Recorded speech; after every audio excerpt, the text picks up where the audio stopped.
সবাইকে নমস্কার। মঞ্চে উপবিষ্ট রয়েছেন ডক্টর দেবব্রত দাস মহোদয়, বিশালগড় পঞ্চায়েত সমিতির মাননীয় চেয়ারপারসন অতসী দাস মহোদয়া, বিশালগড় প্রেস ক্লাবের সম্পাদক তাজুল ইসলাম সহ এখানে আয়োজকরা এবং উপস্থিত আমার প্রিয় অভিভাবক, ছাত্রছাত্রীবৃন্দ।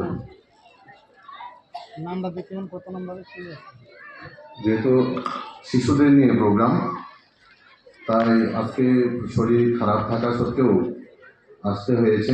আমি আলোচনা দীর্ঘায়িত করব না, শুধু অভিভাবকদের ধন্যবাদ জানাবো এই কারণে যে আপনারা এই সৃজনশীল কর্মকাণ্ডে আপনাদের ছেলে মেয়েদের যুক্ত করতে পেরেছেন, যুক্ত রেখেছেন।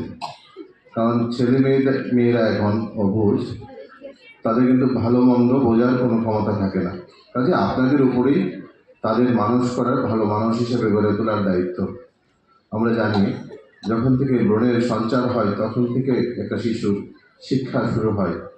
কাজে এই দায়িত্ব মায়েদের, আমাদের ছেলেমেয়েরা যাতে মানুষের মতো মানুষ হতে পারে।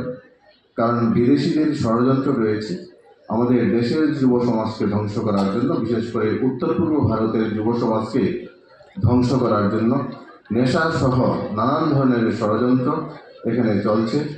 কাজেই এইসব নেতিবাচক দিক থেকে আমাদের ছেলেমেয়েদেরকে দূরে রাখতে গেলে একমাত্র প্রয়োজন সৃজনশীল কর্মকাণ্ডের সঙ্গে তাদেরকে আরও বেশি করে যুক্ত করা।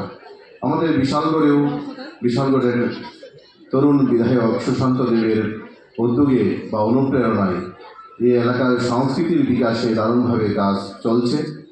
আপনারা আপনাদের ছেলে মেয়েদেরকে আরও বেশি করে এইসব সাংস্কৃতিক কর্মকাণ্ডে যুক্ত রাখবেন। যে সকল ছেলেমেয়েরা সাংস্কৃতিক কর্মকাণ্ডের সঙ্গে যুক্ত থাকে না, তাদেরকেও আপনারা এই অনুষ্ঠানগুলিতে নিয়ে আসবেন। আজকে হয়তো যারা প্রাইজ পাবেন বা এখানে নেবেন, যে সকল শিশুরা আর্ট করেছেন, অঙ্কনের সঙ্গে যুক্ত রয়েছে, এই শিশুরাই হয়তো বা এসেছেন।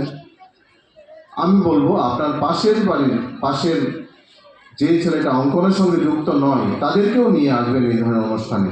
তাহলে ওরাও উৎসাহিত হবে, বিভিন্ন সৃজনশীল কর্মকাণ্ডের সঙ্গে যুক্ত থাকবে।